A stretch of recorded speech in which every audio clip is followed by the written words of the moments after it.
At the top of the ballot next week is the fierce battle for U.S. Senate in Illinois.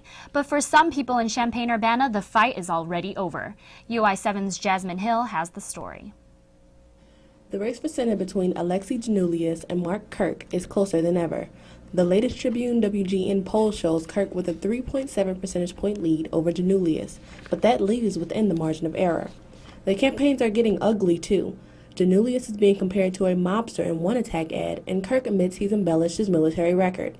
While both candidates fight to sway voters on November 2nd, some people have already made up their minds. Registered voters in Champaign County have been voting for 2 weeks at early voting sites like this one at 700 South Gregory. Some, like Jennifer Klatsky, are new to early voting, but appreciates being able to turn in her ballot sooner. I work full-time. I have 2 kids and a million activities, so I really welcome the opportunity to fit this in without it having to be a crunch on a work day. Before casting ballots, voters are asked for their photo ID. Then they are asked to verify their current address and sign an agreement not to vote again. Voters are given a pencil and a ballot, basic instructions, and finally allowed to enter the booth. Cindy Morrison is one of the election judges at the Gregory location.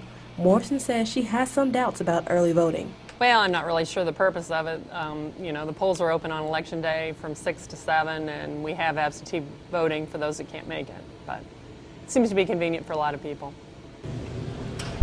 In just 1 week, millions of people will have exited the booth, exercising their right to vote.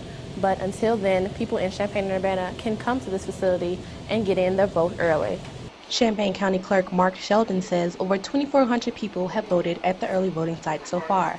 But whether you vote early or not, only one will win at next Tuesday's election.